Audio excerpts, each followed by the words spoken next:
সকল আজি আলোচনা কৰিম মেট্ৰিকৰ জেনেৰেল সায়েন্সৰ প্ৰশ্নসমূহ। 1 নম্বৰ প্ৰশ্নটোত কৈছে শুদ্ধ উত্তৰটো বাছি লোৱা। প্ৰশ্নটোত কৈছে বেৰিয়াম ক্লৰাইডৰ জলীয় দ্ৰব্য আৰু সোডিয়াম সালফেটৰ জলীয় দ্ৰব্য যোগ কৰাৰ ফলত অদ্ৰাব্য বেৰিয়াম সালফেট আৰু সোডিয়াম ক্লৰাইডৰ দ্ৰব্য প্ৰস্তুত হ'ল। উক্ত বিক্ৰিয়াটোৰ বাবে তলৰ কোনটো অৱস্থা চিহ্নসহ সন্তুলিত সমীকৰণ শুদ্ধ হ'ব? অপশ্যন এ দি আছে, অপশ্যন বি, সি, অপশ্যন ডি। গতিকে ইয়াৰ শুদ্ধ উত্তৰটো হ'ব অপশ্যন ডি। এইটো আছে কি বেৰিয়াম ক্লৰাইড তাৰপিছত সোডিয়াম সালফেট তাৰপিছত কি হৈছে barium sulphate plus 2 sodium chloride. এইটো হৈছে শুদ্ধ আনসাৰ। 2 নম্বৰ প্ৰশ্ন কৈছে তলৰ কোনটোত ৰাসায়নিক বিক্ৰিয়া ঘটা নাই? অপশ্যন এ দিছে খাদ্য হজম হোৱা, বি নম্বৰত কি দিছে শ্বসন, চিত মোমবাতি জ্বলা, ডি নম্বৰত দিছে মোমবাতি গলা। গতিকে এইটোৰ শুদ্ধ আনসাৰ হ'ব অপশ্যন ডি মোমবাতি গলা। 3 নম্বৰ প্ৰশ্ন কৈছে এটা সন্তুলিত ৰাসায়নিক বিক্ৰিয়াৰ তলৰ কোনটো সূত্ৰ মানি চলে? অপশ্যন এ দিয়া আছে কি ভৰবেগৰ ৰক্ষণশীলতা, বি নম্বৰত দিয়া আছে ভৰৰ ৰক্ষণশীলতা, সি দিয়া আছে শক্তিৰ ৰক্ষণশীলতা, ডি দিয়া আছে ঘনত্বৰ ৰক্ষণশীলতা। গতিকে ইয়াৰ শুদ্ধ আনসাৰটো হ'ব অপশ্যন বি ভৰৰ ৰক্ষণশীলতা। 4 নম্বৰ প্ৰশ্ন কৈছে তলৰ কোনটো ঘানেন্দ্ৰিক সূচক? অপশ্যন এ দিছে লিটমাছ,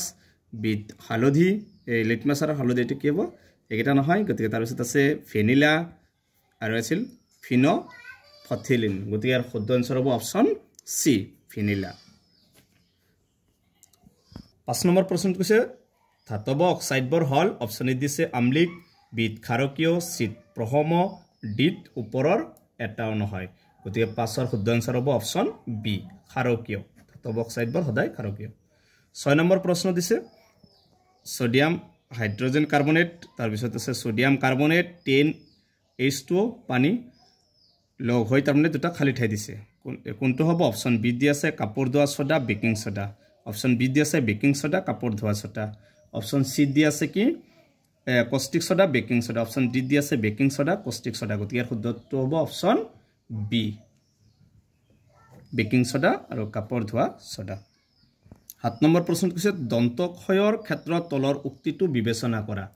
গতিকে অপশ্যন এ দি আছে pHৰ মান 5.5ৰ তলত হ'লে দন্তক্ষয়ৰ সূচনা হয়। গতিকে ইয়াৰ শুদ্ধ আনসাৰ হ'ব অপশ্যন 1 নম্বৰটোৱে হ'ব। ইয়াত দিবা আৰু কেইটা আছে ইফালে অপশ্যন আছে এ, বি, চি, ডি। গতিকে ইয়াৰ শুদ্ধ আনসাৰ হ'ব অপশ্যন এ। এইখিনি মাতি দিলে বহুত ডাঙৰ হৈ যাব ভিডিঅ'টো। তেতিয়া দেখি দিছোঁ অপশ্যন এইটো শুদ্ধ আনসাৰ। 8 নম্বৰ প্ৰশ্নটোত কৈছে তলৰ কোনটো আটাইতকৈ ঘাত সহনশীল ধাতু? অপশ্যন এ দি আছে সোডিয়াম, বিত আইৰণ, চিত সোণ, ডিত কপাৰ। গতিকে 8 নম্বৰ এনসাৰ হ'ব অপশ্যন চি সোণটো হৈছে ৰাইট এনসাৰ। 9 নম্বৰ প্ৰশ্ন দিছে যদি এই ধাতুৱে বি ধাতুক ইয়াৰ দ্ৰব্যৰ পৰা অপহৰিত কৰে তেতিয়া। গতিকে 9 নম্বৰটো বহুত ডাঙৰ প্ৰশ্ন। গতিকে ইয়াৰ শুদ্ধ আনসাৰটো হ'ব এইখিনি পঢ়ি ল'বা তোমালোকে। শুদ্ধ আনসাৰ হ'ব অপশ্যন এ এই ধাতু বিতকৈ বেছি প্ৰক্ৰিয়া। এইটো হৈছে শুদ্ধ আনসাৰ। 10 নম্বৰ প্ৰশ্ন কৈছে কোনটো ধাতুৰ সালফাইড আকৰিক হ'ল চিনাবাৰ? অপশ্যন এ দি আছে কপাৰ, অপশ্যন বি দি আছে মাৰ্কুৰী, তাৰপিছত অপশ্যন চি দি আছে এলুমিনিয়াম, অপশ্যন ডি দি আছে লো। গতিকে ইয়াৰ শুদ্ধ আনসাৰ হ'ব অপশ্যন বি মাৰ্কুৰী বা পাৰা বুলি কোৱা হয়। 11 নম্বৰ প্ৰশ্ন কৈছে একোটা ছালফাৰৰ অণুত সৰ্বাধিক কেইটা পৰমাণু থাকিব? অপশ্যন এ দিছে 2, 4, 8 আৰু 10। গতিকে ছালফাৰ অণুত সৰ্বাধিক কেইটা পৰমাণু থাকিব পাৰিব? গতিকে 11 নম্বৰটোৰ শুদ্ধ আনসাৰ হৈছে অপশ্যন চি 8টা পৰমাণু থাকিব পাৰিব। 12 নম্বৰ প্ৰশ্ন দিছে 3টা কাৰ্বন আৰু এলডিহাইড কাৰ্যকৰী মূলক থকা যৌগটোৰ নাম হ'ব। অপশ্যন এ দি আছে প্ৰপিন, বি দি আছে প্ৰপানেল, চি দি আছে প্ৰপেন, ডি দি আছে প্ৰপানেল। গতিকে 12 নম্বৰটোৰ শুদ্ধ আনসাৰ হ'ব অপশ্যন ডি প্ৰপানেল। 13 নম্বৰ প্ৰশ্ন কৈছে জাৰক পদাৰ্থৰ ক্ষেত্ৰত তলৰ উক্তিবোৰ কোনটো সত্য? অপশ্যন এ দি আছে ই হাইড্ৰোজেন দিয়ে, বি ই অক্সিজেন দিয়ে। গতিকে ইয়াৰ শুদ্ধ আনসাৰ হ'ব অপশ্যন বি ই অক্সিজেন দিয়ে। তাৰপিছত বাকী অপশ্যন কেইটা চাবা আৰু দুটা দিছে ই অক্সিজেন লয় ওপৰ এটাও নহয়। 14 নম্বৰ প্ৰশ্নত কৈছে পৰ্যায়িত তালিকাত তলৰ কোনটো ধৰ্ম বৰ্গ এটাত ওপৰৰ পৰা তললৈ বাঢ়ে? অপশ্যন 1 নম্বৰত দি আছে কি যোজ্যতা, 2 নম্বৰত আছে ধাতৱীয় গুণ, 3 নম্বৰ কাৰ্যকৰী নিউক্লিয়ধান, 4 নম্বৰত দিছে পাৰমাণৱিক ব্যাসাৰ্ধ। গতিকে 14ৰ ৰাইট আনসাৰ হ'ব অপশ্যন বি। যেহেতু দুটা আছে অপশ্যন বি 2 আৰু 4 নম্বৰটো হৈছে শুদ্ধ আনসাৰ। 15 নম্বৰ প্ৰশ্নত কৈছে মৌল এক্সে HCl2 সংকেতৰ ক্লৰাইড গঠন কৰে। যেটো উচ্চ গলনাঙ্কৰ এটা গোটা পদাৰ্থ মৌল এক্স তলৰ কোনটোৰ সৈতে পৰ্যাবৃত্ত তালিকাত একোটা বৰ্গত থকাৰ সম্ভাৱনা সবতকৈ বেছি? গতিকে 15ৰ কি হ'ব অপশ্যন B2 হ'ব শুদ্ধ আনসাৰ মেগনেছিয়াম Mg 60 নম্বৰ প্ৰশ্নত কৈছে এখন গোলাকাৰ দাপোন আৰু এখন ক্ষীণ গোলাকাৰ লেন্স প্ৰত্যেকৰে ফোকাস দৈৰ্ঘ্য -15 সেন্টিমিটাৰ দাপোন আৰু লেন্সৰ প্ৰকৃতি কেনেকুৱা হ'ব পাৰে গতিকে 16 নম্বৰ শুদ্ধ আনসাৰ হ'ব অপচন B2 এখন কি হ'ব অবতল হ'ব 17 নম্বৰ প্ৰশ্নত কৈছে এজন লৰাই তেওঁৰ চকুৰ পৰা 17 সেন্টিমিটাৰ দূৰত্বত ৰখা বস্তু দেখা নাপায় কিন্তু তেওঁৰ চকুৰ পৰা 40 সেন্টিমিটাৰতকৈ অধিক দূৰত্বত ৰাখিলে বস্তু দেখা পায় এই ভুল সদৰণি কৰিব পাৰি অপচন এ দিয়া আছে উত্তল লেন্স ব্যৱহাৰ কৰি বি দিয়া আছে অবতল লেন্স ব্যৱহাৰ কৰি সি দিয়া আছে ডি ফোকাস লেন্স ব্যৱহাৰ কৰি ডি দিয়া আছে স্পৰ্শ লেন্স ব্যৱহাৰ কৰি গতিকে 17 ৰ শুদ্ধ আনসাৰ হ'ব অপচন এ উত্তল লেন্স ব্যৱহাৰ কৰি 18 নম্বৰ প্ৰশ্ন কৈছে অবতল দাপোনে এখনে গঠন কৰা প্ৰতিমাটো অসৎ থিয় আৰু লক্ষ্যবস্তুকৈ ডাঙৰ পোৱা গল লক্ষ্যবস্তুৰ অৱস্থান ক'ত হ'ব লাগিব মুখ্য ফোকাস আৰু ফাজ বেখাৰ্ডৰ মাজত বি নম্বৰ দিছে ফাজ কেন্দ্ৰত সি ফাজ কেন্দ্ৰৰ বাহিৰত ডি দাপোনৰ মিৰু আৰু মুখ্য ফোকাসৰ মাজৰ গতিকে 18 নম্বৰৰ শুদ্ধ উত্তৰ হ'ব অপচন ডি টু শুদ্ধ আনসাৰ দাপোনৰ মিৰু আৰু তাৰ মুখ্য ফোকাসৰ মাজত 19 নম্বৰ প্ৰশ্ন কৈছে পৰিবাহী তাৰডালৰ ক্ষেত্ৰত কৰা পৰীক্ষাত প্ৰয়োগ কৰা ভোল্টেজৰ লগত পৰিৱৰ্তিত বিদ্যুৎ তলত দিয়া ধৰণৰ পোৱা গল গতিকে 19 ৰ শুদ্ধ উত্তৰ হ'ব অপচন সি তোমাৰ প্ৰশ্নখিনি পঢ়ি ল'ব বহুত ডাঙৰ প্ৰশ্ন 20 নম্বৰ বিদ্যুৎ পৰিবাহী তাৰ এডালৰ লগত সম্বন্ধিত চুম্বক ক্ষেত্ৰখনে তলত দিয়া কোনটো নস্কাই সঠিক নিৰূপণ কৰিব গতিকে অপচন দিয়া আছে 4টা গতিকে 20 নম্বৰৰ শুদ্ধ আনসাৰ হ'ব option C to right answer 21 number কৈছে তলৰ কোনটো এডাল পোন দীঘল পৰিবাহী তাৰৰ ওচৰৰ চুম্বক ক্ষেত্ৰ শুদ্ধভাৱে বৰ্ণনা কৰে অপচন এ দিয়া আছে ক্ষেত্ৰখন তাৰডালৰ লম্ব সৰল ৰেখাৰে গঠিত অপচন বি দিয়া আছে ক্ষেত্ৰখন তাৰডালৰ সমান্তৰাল সৰলৰেখাৰে গঠিত সি নম্বৰ ক্ষেত্ৰখন তাৰডালৰ কেন্দ্ৰত থকা এককেন্দ্ৰিক বৃত্তৰে গঠিত ডি নম্বৰ ক্ষেত্ৰখন তাৰডালৰ পৰা ওলোৱা কিছুমান পৰিধিমুখী ৰেখাৰে গঠিত গতিকে 21 নম্বৰ শুদ্ধ আনসাৰ হ'ব অপচন সি টো হৈছে শুদ্ধ আনসাৰ 22 নম্বৰ প্ৰশ্নত মানুহৰ চকুৱে বস্তু এটাৰ প্ৰতিবিম্ব গঠন কৰাৰ স্থান হ'ল অপচন এ চকুৰ পতা বি চকুৰ মণি সি অক্ষিপট ডি কৰ্ণিয়া গতিকে 22 নম্বৰ শুদ্ধ আনসাৰ হ'ব অপচন সি অক্ষিপট 23 নম্বৰ মুকলি আকাশৰ ৰং নীলা কিয় অপচন এ আছে পোহৰৰ প্ৰতিফলনৰ বাবে বি দিয়া আছে পোহৰৰ প্ৰতিহৰণৰ বাবে সি দিয়া আছে পোহৰৰ বিক্ষেপণৰ বাবে ডি দিয়া আছে বায়ুমণ্ডলৰ স্তৰৰ বাবে গতিকে অপচন 23 ৰ শুদ্ধ আনসাৰ হ'ব অপচন সি পোহৰৰ বিক্ষেপণৰ বাবে 24 নম্বৰ প্ৰশ্ন আছে তলৰ কোনটো শক্তি সৌৰ শক্তি আধাৰিত নহয় মানে সৌৰ শক্তি নহয় এই নম্বৰ অপচন এ দিয়া আছে বায়ু শক্তি বি দিয়া আছে ভূতাপীয় শক্তি সি দিয়া আছে নিউক্লিয় শক্তি ডি দিয়া আছে জীৱভৰ গতিকে শুদ্ধ আনসাৰ হ'ব অপচন সি 25 1 কিলোৱাট ঘণ্টা ইকুৱেল 1.5 জুল গতিকে শুদ্ধ আনসাৰ হ'ব কিমান হ'ব 1 কিলোৱাট ঘণ্টাই হ'ব অপচন 25 নম্বৰটো অপচন বি টু শুদ্ধ আনসাৰ 3.6 × 10⁶ জুল 26 নম্বৰত দিছে লেন্সৰ ক্ষমতাৰ এছআই একক কি অপচন এ দিয়া আছে জুল ডায়োপ্টাৰ ক্ষমতাৰ এছআই একক ডায়োপ্টাৰ আৰু ওম ৰোধৰ এছআই একক ওম ডি নম্বৰ এম্পিয়াৰ হৈছে প্ৰবাহৰ একক গতিকে লেন্সৰ ক্ষমতাৰ এছআই এককটো কি হ'ব অপচন 26 ৰ অপচন বি ডায়োপ্টাৰ তাৰপিছত দিছে 27 1 ইলেক্ট্ৰন ভল্ট ইকুৱেল কিমান হ'ব অপচন এ দিয়া আছে বি চি ডি গতিকে 27 ৰ শুদ্ধ আনসাৰ হ'ব অপচন বি 1.602 × 10⁻19 জুল বিটো হৈছে শুদ্ধ আনসাৰ 28 নম্বৰ কৈছে বায়ুমণ্ডলৰ উচ্চ স্তৰৰ ওজনে বাধা দিয়ে অপচন এ কৈছে অৱলোহিত বিকিৰণ তাৰপিছত কৈছে বি নম্বৰ দৃশ্য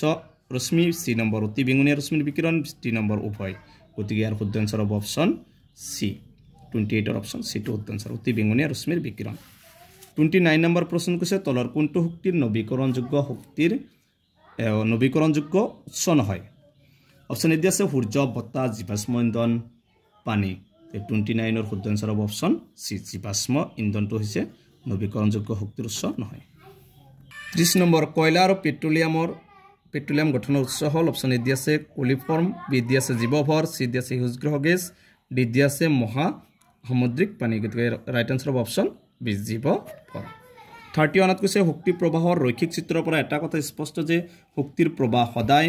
একমুখী বি দিয়া আছে বহুমুখী সি দিয়া আছে বায়ুত ঊৰ্ধ্বমুখী ডি দিয়া আছে পানীত অধমুখী গতিকে 31ৰ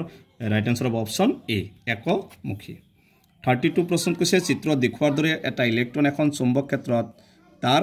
লম্বভাৱে সোমাইছে ইলেক্ট্ৰনৰ ওপৰত ক্ৰিয়া কৰা বলৰ দিশ হ'ব অপচন এ দিয়া আছে সোঁফাললৈ বি দিয়া আছে বাওঁফাললৈ সি দিয়া আছে পৃষ্ঠাৰ বাহিৰলৈ ডি পৃষ্ঠাৰ ভিতৰলৈ গতিকে 32ৰ শুদ্ধ আনসাৰ হ'ব অপচন ডি পৃষ্ঠাৰ ভিতৰলৈ 33 প্ৰশ্ন কৈছে এটা বৈদ্যুতিক বাল্বৰ তাৰডালে 10 মিনিট সময়ত 0.5 এম্পিয়াৰ প্ৰবাহ লয় বৰ্তনীটোত চলিত হোৱা বিদ্যুৎ আধানৰ পৰিমাণ হ'ব অপশ্যন এ দি আছে 330 সেলসিয়াছ 310 সেলসিয়াছ সি 320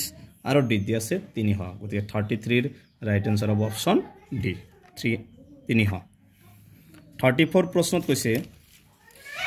এমিবাই তাৰ চৌপাশৰ পৰা দেশৰ সহায়ত খাদ্য সংগ্ৰহ কৰে আৰু খাদ্য ৰেক্টিকাৰ সৃষ্টি কৰে গতিকে অপশ্যন এত আছে উৎপদ বি দি আছে সিলিয়া বি সি দি আছে ফ্লেজেলা ডি দি আছে স্পৰ্কা গতিকে শুদ্ধ আনসাৰ হ'ব অপশ্যন এ উৎপদ তাৰপিছত 35 আছে উদ্ভিদৰ জাইলেম কলাৰ দায়িত্ব হল অপশ্যন এত আছে পানীৰ পৰিবহন বি ত আছে খাদ্যৰ পৰিবহন সি এমিনো এসিডৰ পৰিবহন ডি ত আছে অক্সিজেনৰ পৰিবহন গতিকে 35 ৰ আনসাৰ হ'ব অপশ্যন এ পানীৰ পৰিবহন 36 প্ৰশ্নত কৈছে কোষত এন্ডোথাৰ্মিক বিক্ৰিয়া সংঘটিত কৰাৰ বাবে কোষে ড্যাশ ব্যৱহাৰ কৰে অপশ্যন এ দি আছে এডিপি বি দি আছে এটিপি সি দি আছে এএমপি ডি দি আছে CO2 গতিকে 36 ৰ শুদ্ধ উত্তৰ হ'ব এটিপি এডিশন ট্ৰাইফসফেট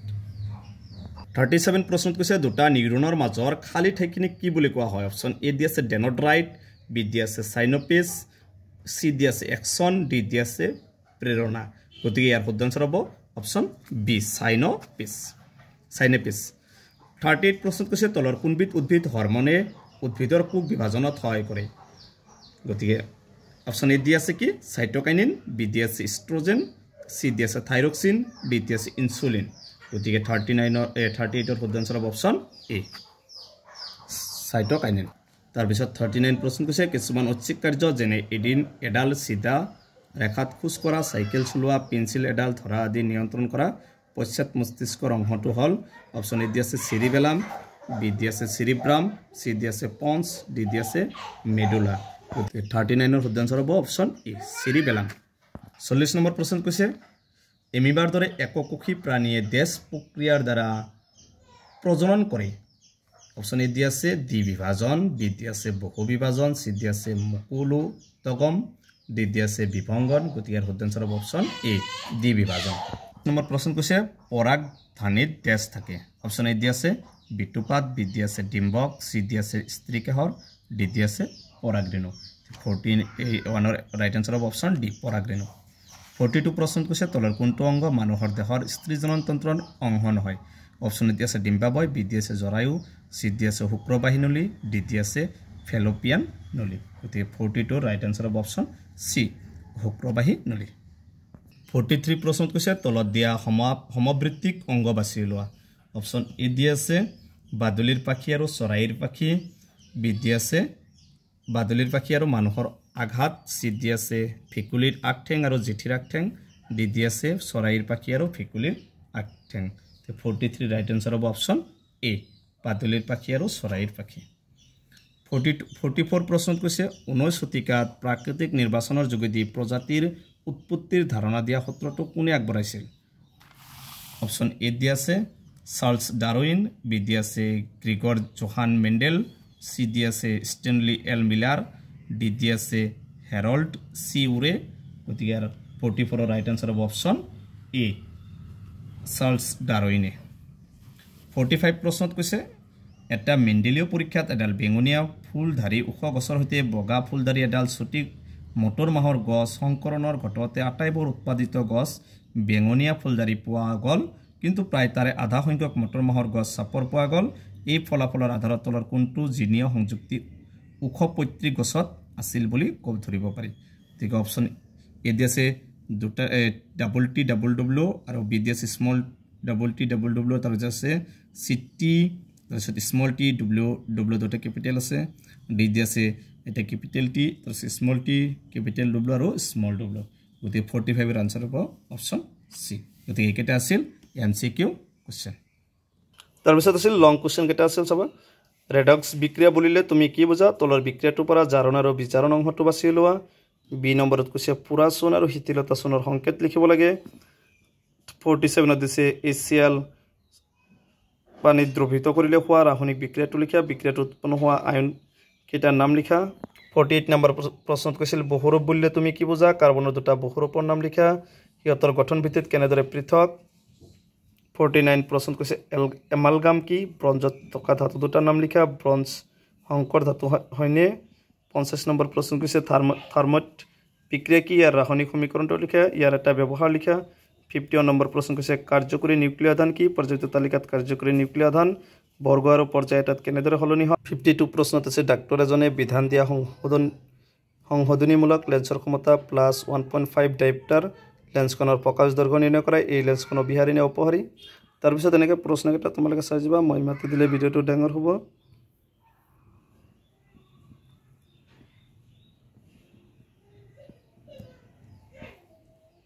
এটা গণিত আছিল ৰোধৰ অৰাইছিল